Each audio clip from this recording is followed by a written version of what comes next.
Hello, hello, hello. Welcome to another podcast of the Black Dog Confessional. Today, I have Redbird back with me. I'm so excited. It's very weird not having headphones on. It's very weird not sitting in this position and having to look at you like this. Yeah, so. well, you know. We also have two guests with us today. We mix it up. Usually we only have one guest, but today we have two because this is a very important topic, and we wanted to get the entire story out. So if you could introduce yourself, and then we'll... Okay. Hi, I'm Renae Madison. I'm with Taylor for Teens. And I am Pam Harrell with Taylor for Teens. Awesome. Now, I want you to explain what Taylor for Teens is. Oh, okay. We started Taylor for Teens after we lost my daughter, Taylor Renae King, back in September 26th of 2010.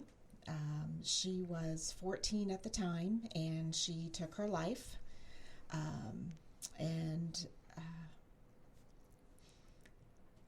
Very hard time for us. It's something that you never think is going to happen to you as a parent. It's not something that we had ever dealt with, and wasn't a lot of resources, not a lot of awareness at that time. So we slowly learned that people don't know really what leads up to suicide. Yeah. They don't understand how to deal with it. The schools are not trained. The administration is not trained to look for certain triggers. And with that in mind, and we wanted to stick with just the teenagers because that's, at the time, that was the bulk of the suicides. However, now it has dropped down to 11 and 12. You hear it all the time. So with that in mind, we wanted to help the teenagers. So it's Taylor King Legacy. Gotcha. It's all about helping teens in her name, whatever we need to do. Well, let's take it back to Taylor. Mm-hmm. You said 2010. Man, it feels like it was... yesterday. Yeah, I mean, because I remember, like I told you earlier, I remember when this incident happened. But let's go back to 2009. What was Taylor like in 2009, and what led to 2010? 2009, didn't see any signs. We did have an instance with a boy who we felt took advantage of her. I wasn't there. I don't know the full story. It's something that I went to his father, and, I kind of old school, something that, I would have thought, my parents would have done when I was a kid. I kind of said, I wasn't there. I don't know what happened, but basically, I don't want your kid around my kid type of thing. Right. And it just escalated, and I wasn't aware of the escalation. I think she kind of thought, hey, if I go to mom, mom's going to make it worse again. And from my understanding, what I've heard after the fact is he just kind of got all of his friends and tormented her. They all just kind of ganged up, for lack of a better word, bullied her online, in school. And it was when she went to high school. Well, that was no, it happened when she was in middle school as well. Gotcha. She had a group of friends that she was friends with, but what I was told was, he said, wait till you get to high school. I'm going to make your life hell, basically. And she started Melbourne High School, and I noticed a big change in her when she got to high school. Her grades dropped. But I thought, okay, it's a big transition starting high school. So was that the only thing you noticed, was the grades dropping, or were there other signs? Grades dropped. She wanted to, go to a Sweet 16 party, and I said, no, your grades have dropped. That's not going to happen. I was pretty strict with certain things. Again, following the way I was raised. And by the way, I'm her mother, so. I tried to keep her structure online. I didn't want her to have a Facebook page, and I would always, nope, cancel the Facebook page, and she'd, find another way to create another email address, to create another Facebook page, and that was kind of always a battle. Typical teenage stuff. Social media driven life. Exactly. Well, this would have probably been right around the beginning of the social was. media boom. So still as a parent, just trying to figure out how to manage that, and that's difficult. It was. I was constantly, she had a cell phone, and at that time she did have an iPhone, and I was always grabbing the phone and going through it and saying, okay, who's this, who's that, who's contacting you. And so I tried to be on top of everything. I tried to be strict. And thinking back now, I always have those woulda, coulda, shouldas. Should I have done this differently? Could I have done that differently? And that will haunt me forever. Oh, absolutely. But up until that time, always, her entire childhood, she was always a happy, smiling, very empathetic child. All of her friends went to her if they had problems. She was sensitive, though. She was a very sensitive young lady. She was a sensitive child, but always happy. She did cheerleading for West Melbourne. She really enjoyed that. She tried out for the JV cheerleading at Mel High. She didn't make it. I don't know if, that was a disappointment, trying to go into high school and not making that team. But I think the majority of it was the bullying. Gotcha. So then comes 2010. 2010. First part of the year, again, she was doing the cheerleading, did very well. I didn't see anything until she started high school. We started Mel High in August of 2010. First couple of weeks, didn't really see anything. It was really about the 4 weeks before she took her life that I started to see some change. And again, I thought it was just the adjustment to high school. You said the 4 weeks prior to the suicide. What signs did you see leading up to that? And I know we always say hindsight's 20/20. Mm-hmm. There's plenty of times where I've talked to people where they're like, I never saw it. I never saw it. And then you go and you start looking back and you go, well, maybe that's it, or maybe that's it, because we are going to do the who, what, when, why, how. We're gonna second guess things. We're gonna go back and second guess decisions. But over those 4 weeks, what were some of the key indicators? The grades were huge because she was always a good student. So for her grades to drop the way they did, she was failing a couple classes, and that was huge. Right. Isolation. She spent a lot of time in her room. Again, I did too as a teenager. So it's one of those things where do you give them their privacy, and when is that a bad thing? Mm-hmm. It's really hard being a parent and trying to figure out what's right and what's wrong. It's constant struggle. But I would say anything that is not normal for your child, you've got to look for those signs.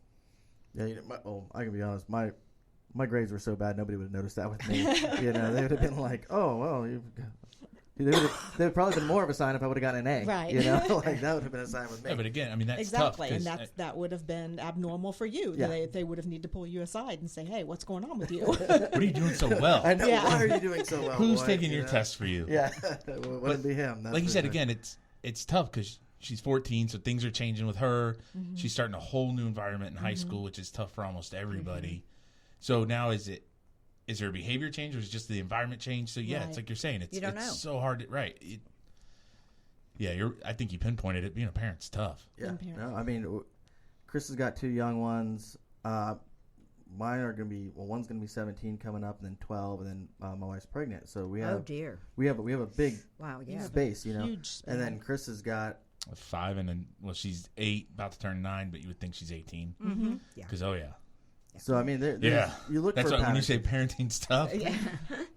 Yeah. So over the next few weeks, you saw these signs. What? Obviously, we know what eventually happened, but what were, say, the last few days like?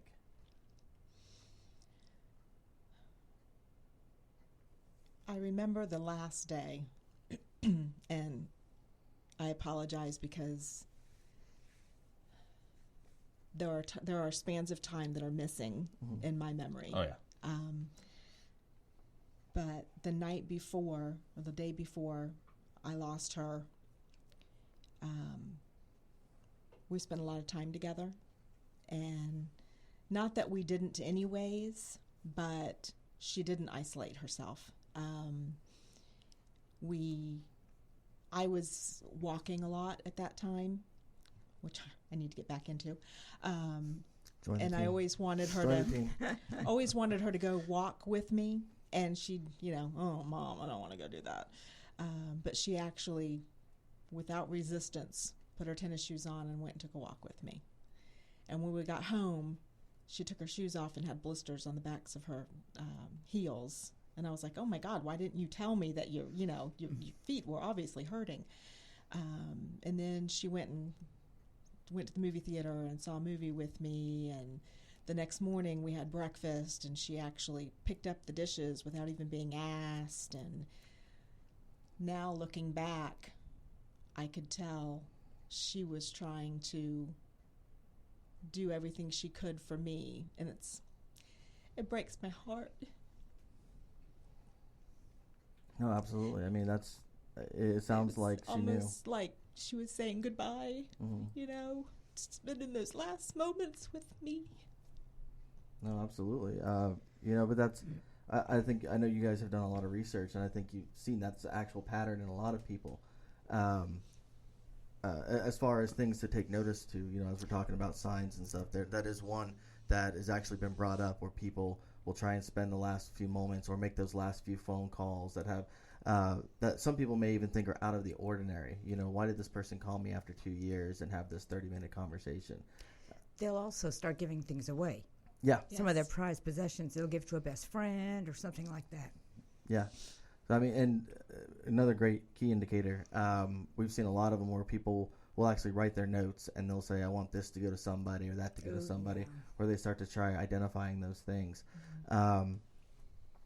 So the last day was a good experience leading up into a very terrible experience for you. Yes. So eat breakfast, and then the day goes on, and I actually went to the gym, and I remember telling her she didn't want to go, and I said, we remember the stupidest things. I said, termite guy's coming next week. You need to clean your room, because, guy's going to come and inspect for the termite. Right. And I said, so while I'm gone, I need you to clean up your room. And I came back, and her door was shut, and I thought, okay, I'm going to go, take a shower, get cleaned up. And when I got done getting cleaned up, I came out, and her door was still shut. And I was like, okay, well, let me go.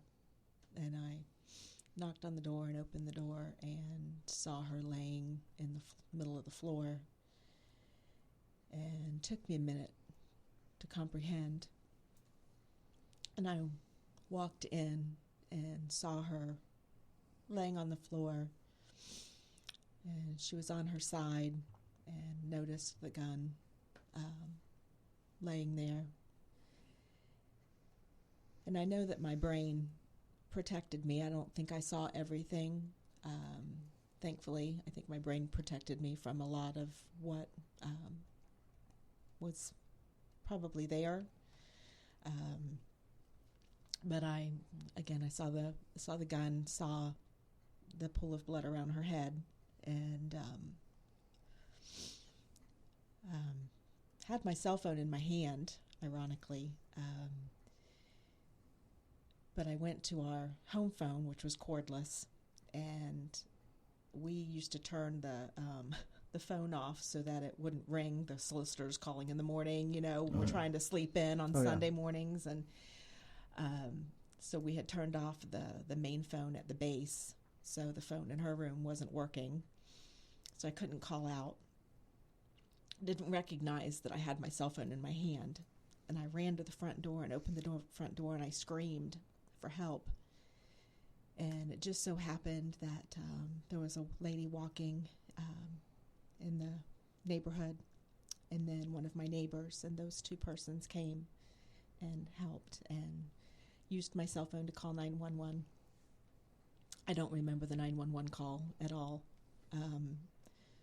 but I remember sitting next to her on the phone, and I didn't actually even know that those two persons came into the house until afterwards. Somebody told me.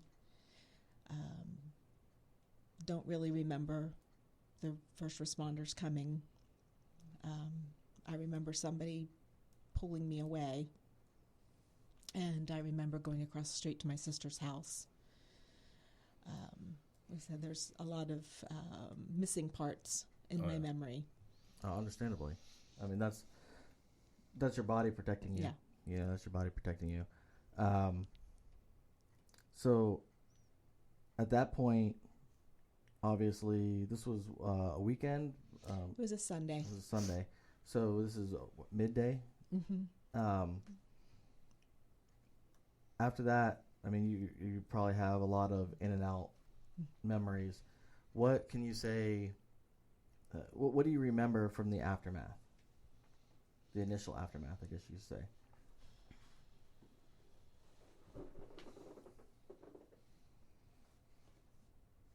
Not much, huh?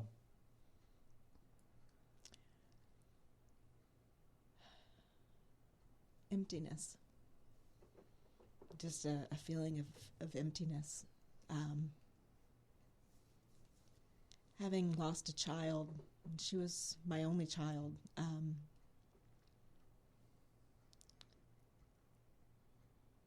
You don't feel whole anymore as a parent. It's, people always say, give it time. Time heals all wounds. That's bullshit. Yeah. I'm not the same person I was before that day. And it's a new way of living. Yeah. Yeah, that's a wound that's never going to heal. I think it eases a little bit, but it never heals. No. Exactly. You become a new person. Yeah. But there's a hole. I'm not whole. I'm half of the person that I was, and I'm trying to learn how to live half a person. Yeah. Until that time comes. I will say, I know my family was afraid I wouldn't want to go back to my house, and that was not the case. That was the last place that my daughter was, and that's where I wanted to go back to. Is that where you feel the most connected now?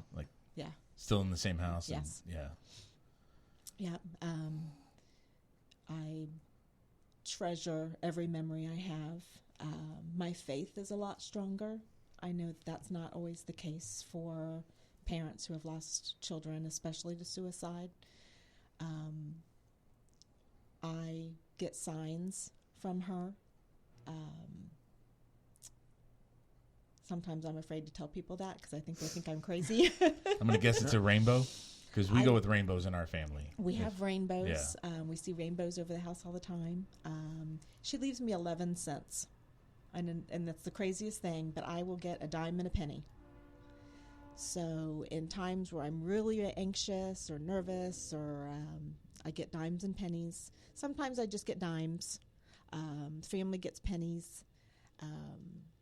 And a lot of times I'll look at the clock and it'll be consecutive numbers. So I'll look at a digital clock and it'll be 11111 or 444. So that happens, several times a day. Right. Not just every once in a while. It is every day, several times a day. And that's her signs to me that it's okay. She's happy. I'm sad. I miss her, but her struggle is over. So I've had one really intense dream where I know it was a visit, and woke up crying and not laughing, but crying, but happy at the same time, because it truly was a visit. Her telling me that she's home. She's good now. She's with her father, is what she told me. She's with her father, and she's happy. So. Well, we want to take a break real quick because I want to touch on some things, but I want to get into it before we do a break. So we're going to be right back. We're going to keep on this.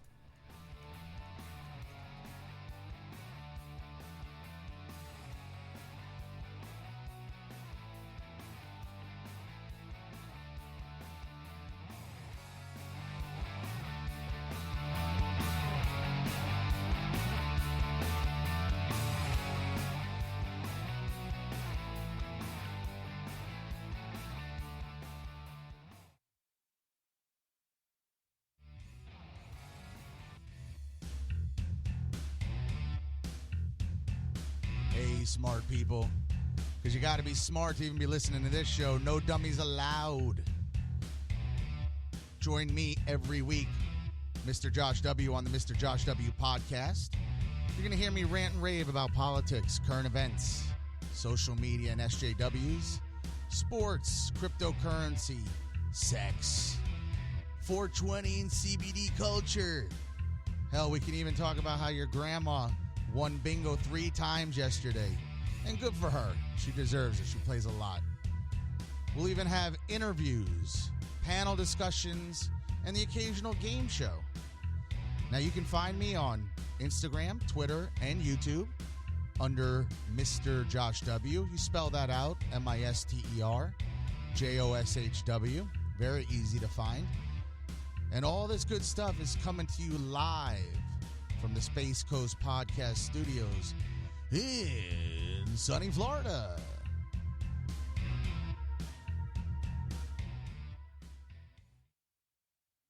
Space Coast Podcast, home of the greatest podcasts on the Space Coast. If you're interested in becoming a sponsor or having your own show, email us at spacecoastpodcast@hotmail.com. Space Coast Podcast. Talk hard!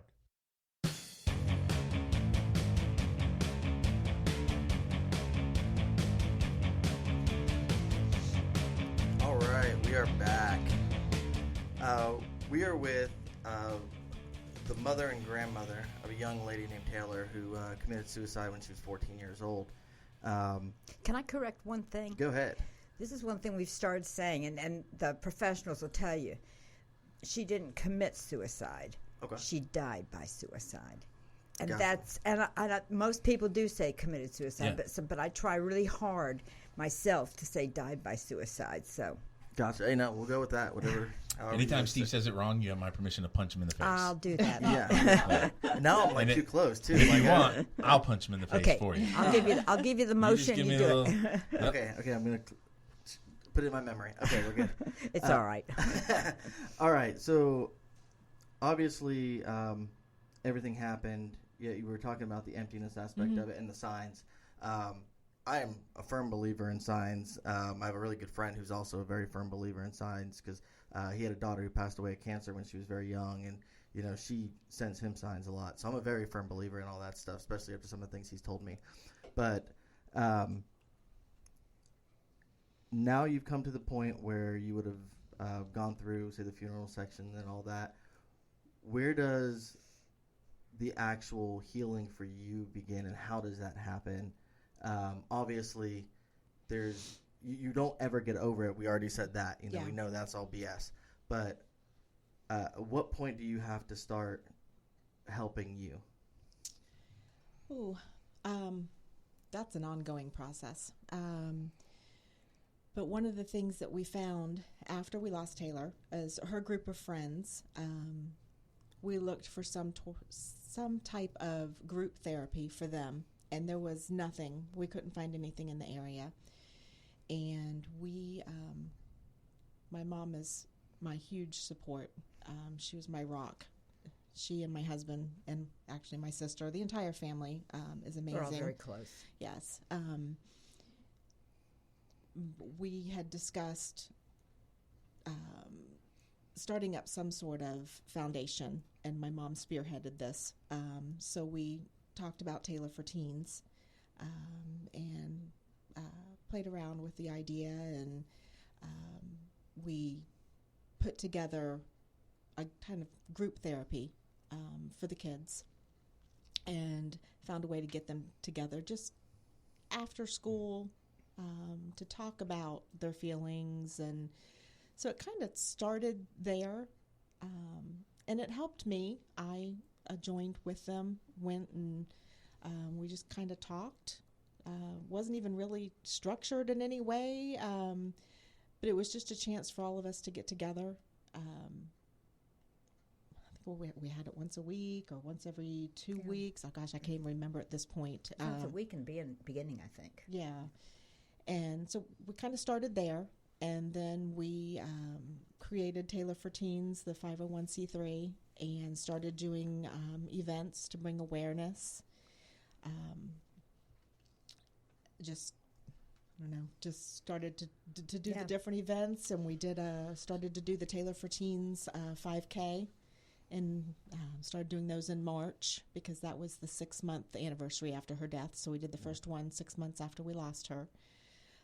So we started doing those annually. We missed last year because we had too much going on. But that gives us hope. It allows us to bring awareness to not just suicide prevention, but all of the issues that kids are facing, because it's a different world than it was when we were growing up. Yeah, they have to face so many the other crap things. out of me. I mean, just having young kids. I mean, Yeah. 8, 9 years old, and it's completely different than when we were growing up. You know, in Steve and I in the 80s, you guys in the mid 80s growing up. Yeah, 90s, Yeah, there you go. So it sounds like you kick-started it fairly quickly. I mean, 6 months after you got your 5K going. So Yeah. Yeah. But this happens during school year. Did the school have any grievance counselors or anything like that available? Or No. They wouldn't even talk to us. so this happens on Sunday, and all the other kids go back to school the next day. Yes. And there's nobody there to help them and help her friends Nope. with anything they're dealing with. Nope. No, here's Now that's changed now, right? Absolutely. Because Yeah. it seems like almost anything that happens, do now, will yeah. offer. Yeah, they do. Did you guys have any hand in that, or is that just something they've I'd like changed? to think we did. I mean, we've met with the school board, we've met with administrators, we've done, we've spoken out to all of them, and whether or not we were the straw that broke the camel's back, or maybe we were just a stepping stone, but now I think they get it. Do you think that schools may have been afraid of it at that time? Yes. Yes. I mean, because I've been in situations where I actually have spoken at several schools in reference to drug education, and I actually had a principal. I can mention it because she no longer works for the school board now, or for the school system now, but she actually made a comment that she didn't want us to tell them about it. Yep. And I was like, it's already here. Right. And shortly after having the conversation, they wound up finding 2 kids that were trying to sell Xanax in a bathroom. Yeah. And they were like, oh, well, maybe it is here, And I said, yeah, it's Well- there. It was just they seem to be scared to address it. Well, if you Well- don't address it, it's not there, right? Well, You can that's just stick exactly your head in right. the sand Yeah. and don't know And then about the other it. thing is, if you don't talk about it, then the kids won't do it. Right. Yeah. It's just like sex. Don't talk about it, and they won't do it. Hello. Yeah. Don't talk about killing yourself, and they won't do it. Yes, they will. Yeah. You need to let them know that this is happening and why it's happening, and that you're there for them if they start feeling that depression or any of those problems. But nobody wanted to talk about it. Yeah, Horrors.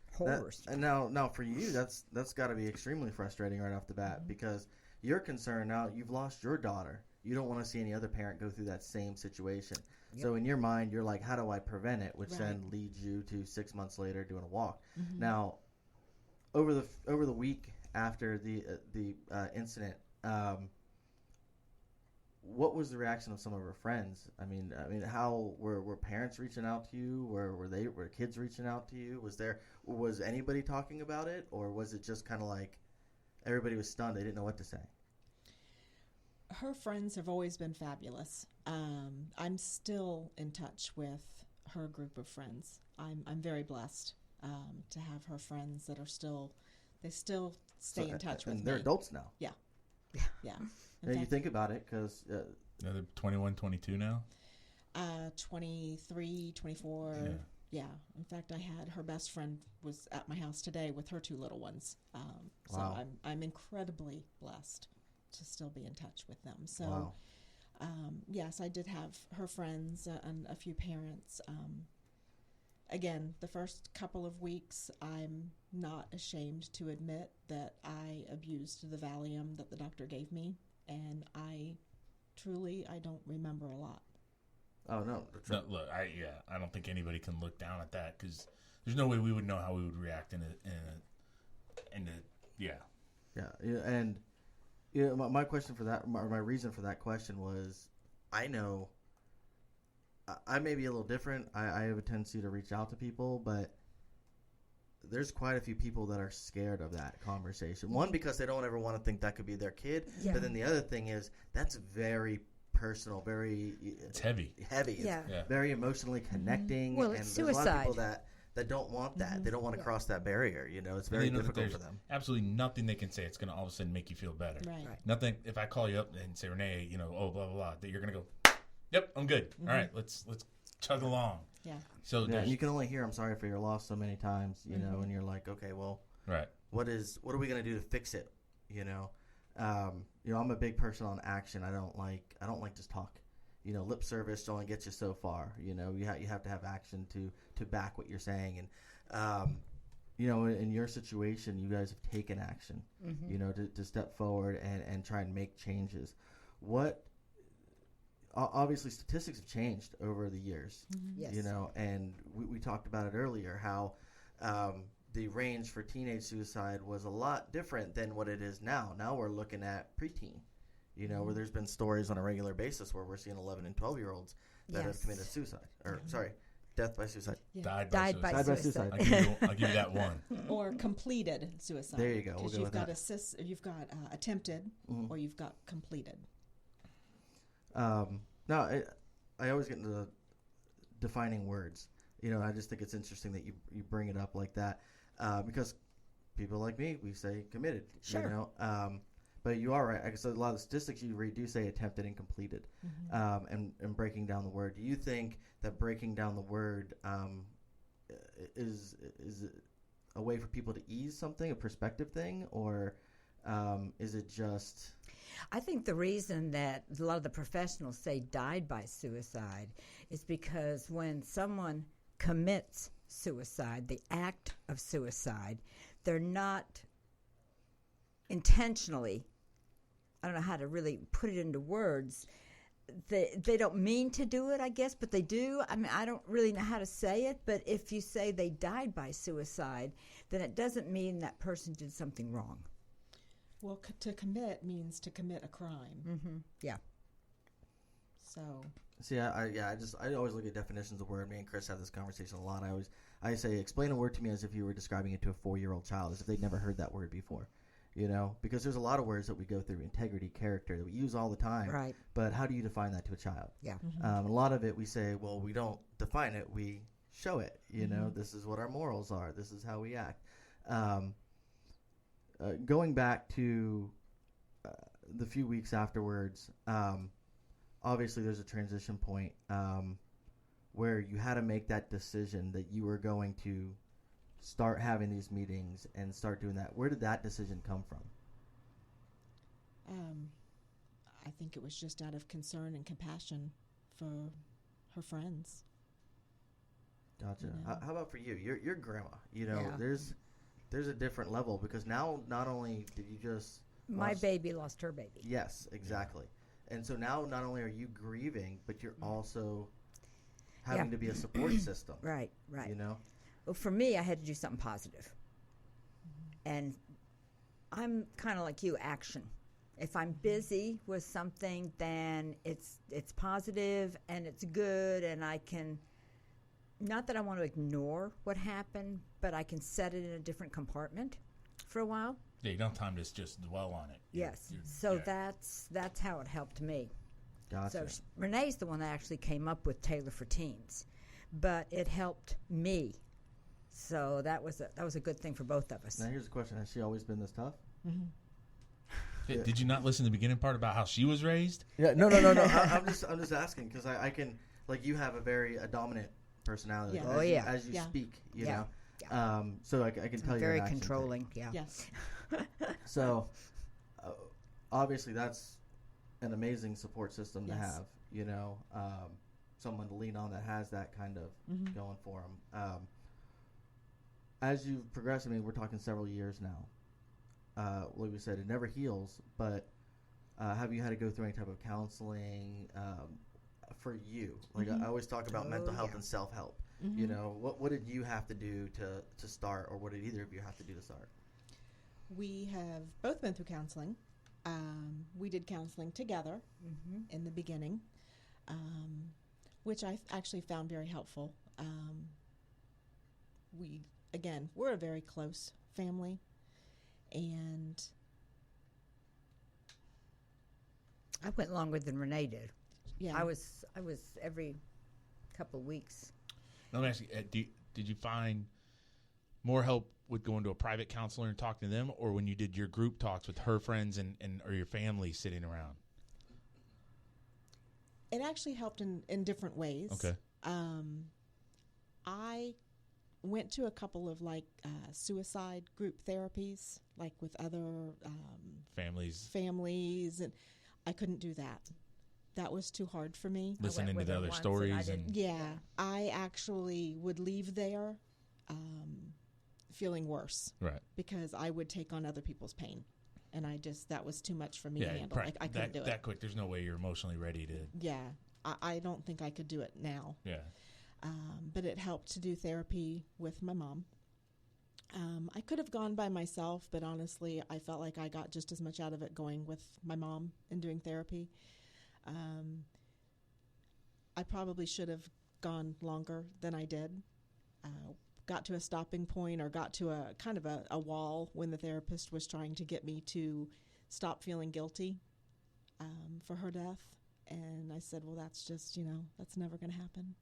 Well, As a parent, I think there's always going to be some guilt there that I didn't. There's always going to be the what see if. something, right. And it's funny. I just had this conversation with a buddy of mine who just lost his brother, not through any means like that, but just in general. And he felt guilt, and and there's nothing anybody's ever going to tell you that's going to make you not feel some form of guilt. Right. But everybody here knows there's nothing that you did wrong. Right. So there's no reason to feel that, It's just there was a set of circumstances that led to this. Mm-hmm. And it as unfortunate as it is, it doesn't make you any less of a good mother or whatever the thought process is, because you did everything that a mother does. Mm-hmm. She knows that. I know still. that. But there will always be a little there's yeah. still part. that little nag that's always going to be there. It doesn't go away. No. And I think Chris and I would totally understand that,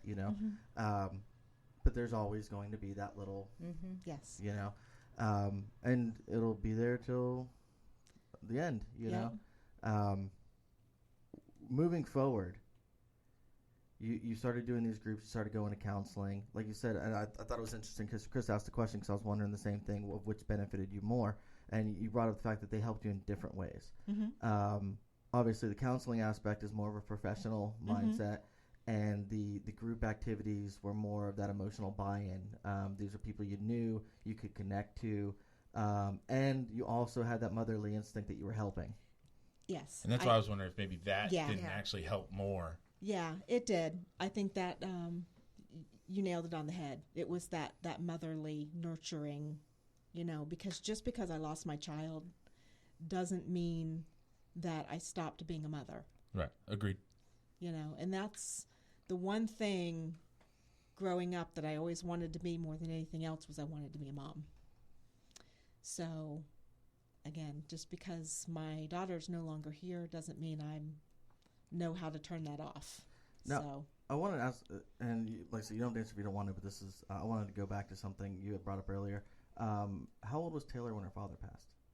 her father's still living. Oh, I thought you said he No. didn't she make a comment that She was with her dad? No, she was with her father. Her father, her Our heavenly Lord. Father. Our Lord. Oh, okay. Yeah. All So right. that threw me off too. Okay. Sorry. Okay. Yeah. Okay. I was cool. afraid of that. Yeah. Okay, yeah, no, that's why I was going back to it real quick, because I didn't know if there was any connection there or any, No, her Okay. father is still with us. Okay, yeah. okay. All right, cool. Jesse, you want to take a break real quick? And then we'll come back, and I want to touch on a few things, but like I said, I don't want to get started going with it. Yeah, well, I really want to get into Taylor for Teens and what Yes, absolutely. you guys are out there doing.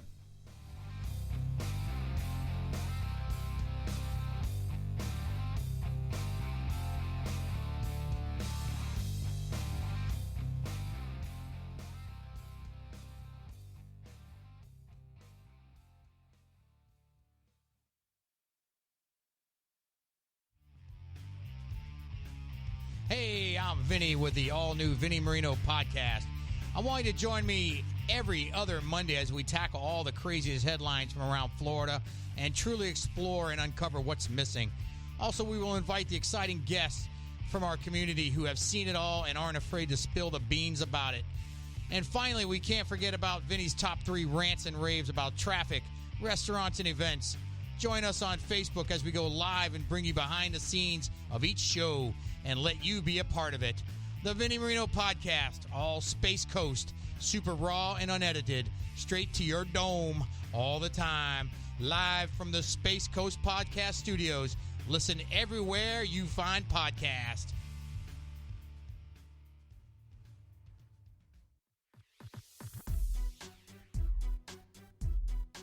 All right, in the studio, breaking news. This guy literally just broke down the door. He's got incredible news.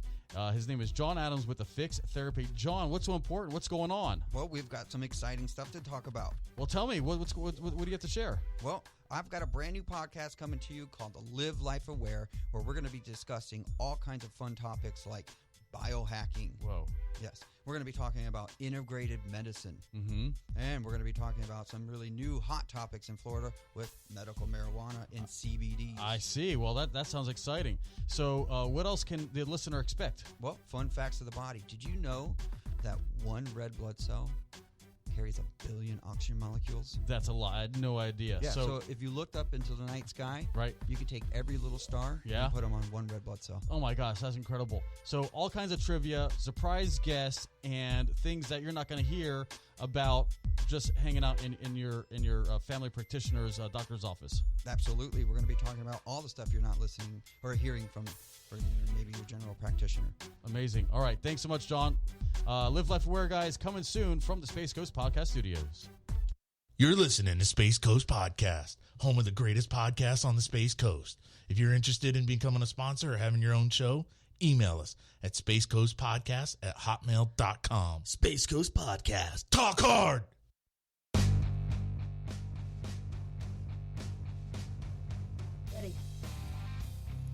All right, we are back. Yes, you can push the button now, Chris.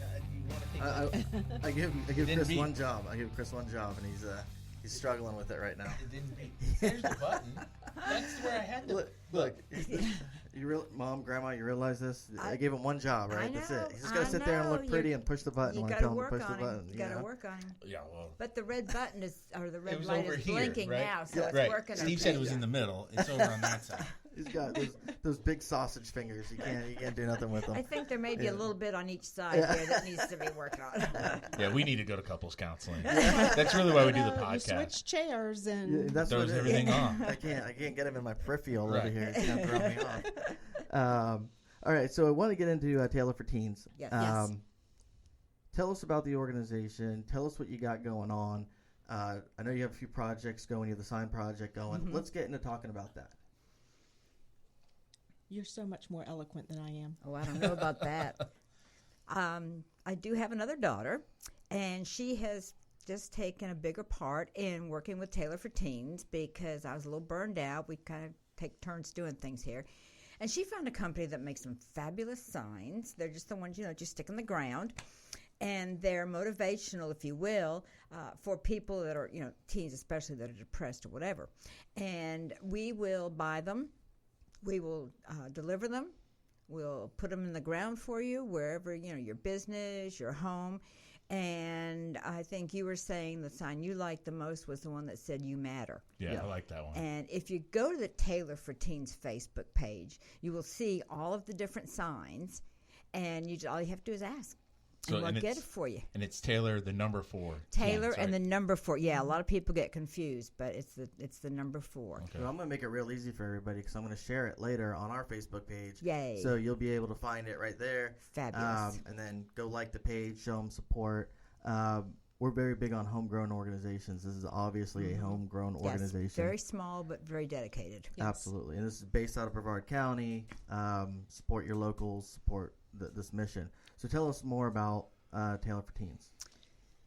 We are 100% volunteer based. So all monies go straight into helping teens, children and teens, adolescents, up to really college age. I mean, anybody that is in need, we are going to try to help. Like I said, we've got the signs. That's really to bring awareness. There are 7 signs. You'll see 8 signs in the picture. The 8th one that says "Don't give up." That notice or that saying is on the back of each one of the signs. Oh, wow. So that's you've awesome. got 7, and then Don't Give Up is on the back of each one. Just wanted to bring that up. So all monies that come in are going straight out to either bring awareness or help pay for counseling. Yeah, so we were talking about that. Yeah, that's Yes. another. Let's That do is that. one thing we do, and we Wait, don't you turn it? never would try to do it ourselves. We are not professionals. Right. We're like we can come here and tell you our story, but we certainly don't try to provide therapy for teens on ourselves. We have I have a good insight into several therapists in the area. Florida Tech has a graduate program with kids, to me, that are on their way to being doctors, and they'll see the kids. Sometimes they can't get in right away. We have an emergency. I have a therapist that will see them right away. Oh, wow. I mean, yeah, and give us a discount, Oh, that's good. half price. How cool is that? Because I don't know if you all know about mental health in the United States. There's no subsidy. There's no money. No, I've talked to so many people, counselors, actual psychologists, our psychiatrist that prescribed our medications. He had to close his practice. He's gone to work someplace else because insurance will not pay for therapy. They will not pay for you to see a psychiatrist. And it's getting worse and worse and worse. And they're taking the money out. They won't help anybody that needs mental health. So I just kind of wonder, do you think there's any relation between the fact that we don't have money to help anybody, especially also our veterans, Yeah. and with the higher incidence of not just suicide, but, the gun thing, the whole thing. It's all mental health. Why aren't we addressing that? We're not. Yeah, that makes it tough because it's already such a taboo subject, right? Because you don't just go to people and say, "Hey, I'm having anxiety issues or I'm feeling depressed," because you don't want that person to look at you down. And then if you can't even afford to go get the help, Exactly. and your insurance isn't paying, then where are you kind of stuck with? Exactly. Hopefully you have a friend you can call and say, "Hey, bud, this is how I've been feeling." But a lot of people aren't going to do that, especially guys in our position, because we have to be the alpha male and we can't show those There is a stigma. vulnerabilities. There is right. definitely a There is a stigma. huge stigma. Yes. And I'll add, in my position, I work in HR. And so I deal with insurance and try to go through your insurance and make an appointment with a psychiatrist or a psychologist. Good luck getting in the next 3 months.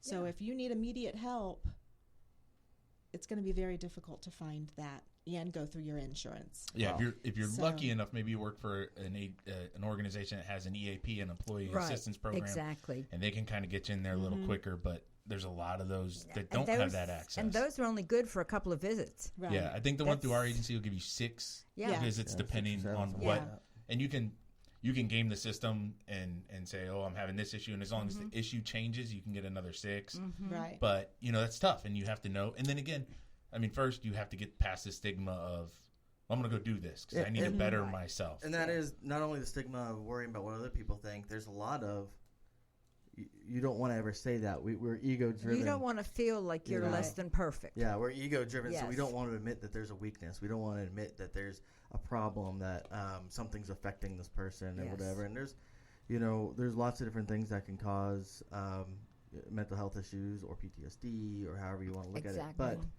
But think about when people came back from war in World War II. They had shell shock. Mm-hmm. Now we actually have treatments. We call it PTSD. We have determined that there is a problem that needs care. Yes. You know. Yes. We still have a long way to go to get help for everyone. I there. don't want any teen, and I still call them children. That's a child. I don't want any child to walk around in need of someone to talk to and not get it. And we will pay for it. That's if their parents can't afford it, all they have to do is get in touch with us. Again, you're going to put the Facebook on your Facebook. Yeah, all so they have to do is get in touch with us, not and just we the will make it Facebook, happen. What other ways can people get a hold of the organization? We also have a website, which is also tailorforteens.org. .org. Okay. We have an email address, which is tailorforteens@gmail.com. I wanted to point out that, because of the insurance situation, yes, the EAP is wonderful, and it's highly underutilized by many if you're lucky many enough to have employees. that Yes, where you work. I know a lot of people who have tried to get their children into a therapist and have tried to get in through using their work insurance, and can't get them in right away, or don't get calls back. So I just want to point out that even if you do have insurance, please still reach out to us, because we will try to get you into a therapist, and we will help pay for it. Yeah, it sounds like you guys have built up a good network of at least somebody you can call and say, hey, look, Yes. Chris is having this issue, and we really need to get him in, or someone in his family is having that. And I think having that network is huge. Yes, it is. And I'd also like to say, if there's any, therapists out there, counselors, psychologists, psychiatrists out in the area that would be interested or willing to work with Taylor for Teens, we're always looking for more that are willing to work with us. We can't have enough, because we want to help more children, and we need to have a great network in place so that we can pick up the phone and find a therapist that we can get a child into right away, should the need It arise. is confidential. Yeah. Nobody Yes. knows anything. The only thing we get is the invoice so that we can pay it. That is it. That's really great. cool. That's very cool. Man, So- that's huge. So when they go to the website, there's that stuff. There's also information about what you guys' upcoming events and things you're involved in. And Yes. We try to keep the website updated. We do have someone who handles our website for us, because we're just not technically sophisticated enough to do that. You're talking right down my road. Yeah, So one of the so- reasons that's Steve. We can do the Facebook okay, but I can't that even website, do that. yeah. That's all Steve. You couldn't even turn my GoPro on right now. I like signal to him, Chris, can you turn my GoPro off? And he's like, what? You want Oh, me is to that turn the what you camera? wanted? Yeah, that's what I wanted, Yeah. but it's okay. He's a little, It's you know. off. Oh, All you had to do is say, hey, turn the GoPro off. golf clap for Chris. Golf clap for Chris. Yay! Great job. See, but you know what? That right there, that little clap is going to have him happy for another week. You know? Yeah. You know? Small things. Small things. It's all, he'll be on his boat later being like, oh, man, I feel good about myself. Yeah. And, we do have other things, too, to kind of spread the word about Taylor for Teens. And, I've got my little koozie. We have magnets to put on the car. I have seen those magnets in the mountains in Georgia, and I've seen them down in Awesome. Key West. Awesome. So they are Yeah. all over the place. Yeah, we do need to get more out because, I slacked off here just recently. Like I said, I was a little burned out. Oh, yeah. And so you're going to start seeing more and more of these out there all the time. And we do try to do any event. I mean, if anyone is out there, West Melbourne is big. Whenever they have their spring events, they always call us, invite us over. We do all those things. Anything we can do, we do. Yeah, I've seen you at the Easter egg thing, the Yeah. Easter Bunny Yeah. event they used to do at the police department. That was me. Yeah. That was you out there, huh? Oh, I wasn't the Easter Bunny. Oh, No, yeah, no, don't. no. My kids watch this, so Easter Bunny was real. Of course he was. Gee. So, as you guys have developed as an organization, part of that is part of your healing also. We Yeah. brought that up earlier. You brought up sometimes you get burned out. Yeah. I mean, it can be very taxing. Well, there's just so many things to take care of. I guess that's it, because I do work full time and I'm always involved in everything. And I always try to, well, as you pointed out earlier, I kind of control everything. So after a while, you get burned out of controlling. So Right. you have to step back and let somebody else take over. And so that's what we're doing right now. We'll keep moving around and get different ideas. We like ideas. We like input from anybody.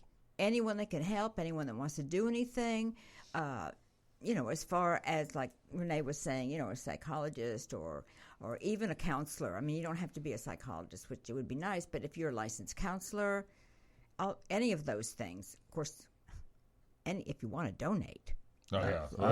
we're there. Yeah. We're there. Absolutely. And do remember, every single penny stays with Taylor for Teens. There is nobody paid. So no administrative fee, just No. everything goes right back out. Yep. That's awesome. For people who do a lot of charity stuff like me, I always check to see what the administrative fees are, and if it's more than 15 cents per dollar that is going to Yeah. administrative fees, I usually Yeah. I didn't feel right about doing this and taking money out of it. yeah, Right. no, I I mean, absolutely. we put money in. yeah, this is Oh, your I cause. bet. Yeah. This is, this is the legacy of your daughter and your granddaughter. Exactly. And it is funny because dealing a lot with drug addiction and all that. I see a lot of people, like we had Sam on a couple of weeks ago, and this is a guy who we dealt with all the time. We'd arrest him all the time, and now he is recovering and has been great, and it works with the church, and he does all these things, and That's great. everything that he's done to progress. And we don't usually get to see that. We work in law enforcement, and the only time you see him when somebody's doing something wrong. And so it was nice for us to hear this story. And I want you all to know that for every person that you know about, there's 10 that you don't know about that you're helping through this. I believe that. I do believe that. So that keeps us going to a certain point. Yeah, I mean, I'm sure there are people that click on the website or the Facebook that maybe don't reach out for help, but see something there that at least says, all right. Yeah, and I went think through the this. sign I'm idea dealing with it. is so awesome. Yeah. I think the sign idea is great. Yeah. I think that is a good one. Because you never know who's going to be driving down the road and see a sign that says, you matter. I know. Don't give up. Yeah. You're awesome. Whatever it says, it just all of a sudden they go, we're talking about, this is going to sound corny, signs. There's a perfect sign. There's a sign. And they may just need that right then, and they look over and see that. That is so true. Yeah. And I think Taylor is helping us do all this. I know she is there putting us in the right direction. She gets things out there where it needs to be. And I know that she's hitting some kids that need it that we don't know about. Absolutely. I know she is. Yeah. Absolutely. We go back to the reason why we do this podcast is you never know how the word's going to get out, or somebody that's tuned in today that was like, my kid's been struggling with some things. Maybe I maybe need to take notice of this. Maybe that's outside their normal pattern of behavior. Yeah. That's why I like to talk about signs. I like to talk about things that you noticed. We always say hindsight's 20/20. And when we debrief things, we do the same thing. What things can we notice? What things can we pass on to other people? What things can we use to help other parents? And that's why we do this. If we get 1,500 viewers off of this or 3,000 viewers off of this, we know we're going to impact at least one, and that's the whole reason we do the podcast, so we can impact one. Any more than that is great, but we like that one. That's what I said. If we help one child, that's good. And we have gotten feedback, and we've been told that we have helped children, and that's what keeps us going. Absolutely, that's the motivation. Yeah. You get two things going right now. You have the motivation of the legacy of your daughter, and then you have the motivation of knowing that there's that one. Yeah. There's that one you're going to help, and for the 5,000 you've helped before, there's going to be 5,001, and you're going to work for 5,001. You're going to work for 5,002, and you're going to keep moving forward until the day you decide you're going to hang it up or check out one way or another. That's right. Yeah. Chris, you got any other good questions? You've been on fire tonight with these questions. I have my moments. He does. He has his weeks. Sometimes he sits there and he's like, pick things up, put them down. And then other times he's like, bam. He surprises you. I think it's one of those things. Maybe so it's that we have chair. a daughter that's turning 9. And so these are things you start to wonder about. What do we need to be looking for? What do we need to watch out for? What do we need to make sure as parents we're doing the best that we can? I mean, we understand you can do the best job you can, and unfortunate things can still happen. Yeah. But you can't just sit back and let them happen. And the whole thing freaks me out. I think I would just want her to stay the age she is now, where I can still kind of control her a little bit. And then, actually, if I could get her back to like 6. 6 seemed like a perfect 6 age. was a good age. Yeah. 6 was a good age. First grade was awesome. Smart enough to have a good sentence, do some math. But math you could understand. Yeah. Oh yeah. That now was it's good. Yeah. She's going to the 4th grade. I'm done. Yeah. I'm done. It's time to get a tutor. 'Cause I'm over it. But so that sort of thing. I think the awareness is what you guys are doing is just so awesome. Be there for her. Yeah. Always be there for her. And that's what we do. Pay attention. Like you can't even for one day. Right. Like not pay attention. It's amazing. Yeah. Parenting is definitely one of those things that when you think you're ready for it, you're not ready for it. That's right. And it is. You're like, oh, like hanging out with Trent? Oh, God. My kid will run you ragged. Yeah. But then all of a sudden he'll come up and just smile at you, and you're like, oh, okay. He's like the Sour Patch Parenting Kids. is a full-time job. You don't get a break. It's 24/7, 7 days a week, 12 months a year. It doesn't stop. And it never stops. It doesn't stop no matter how old your child is. Yeah. Because I refer to that all the time. I say, her sister's 4 years older than her, and I won't say any ages, but I'm the good child. So one's 30 and one's 34. yeah, I'm the favorite. Yeah. They fight about that all the time. I'm waiting for your sister to post up a comment right now. No, she's not. I am. You know? Yeah. I hope Cindy's not watching this because that's what she's saying. How can she say that on there? I'm the best. I'm the favorite. No. I think as long as you don't admit it, who's the favorite, you're all right. Let them fight. They're both the same. 50-50. We know I am. Yeah. Now, to bring everything into closing, if you could tell, and we'll go one at a time. If you could tell the people that are listening one thing, what would it be?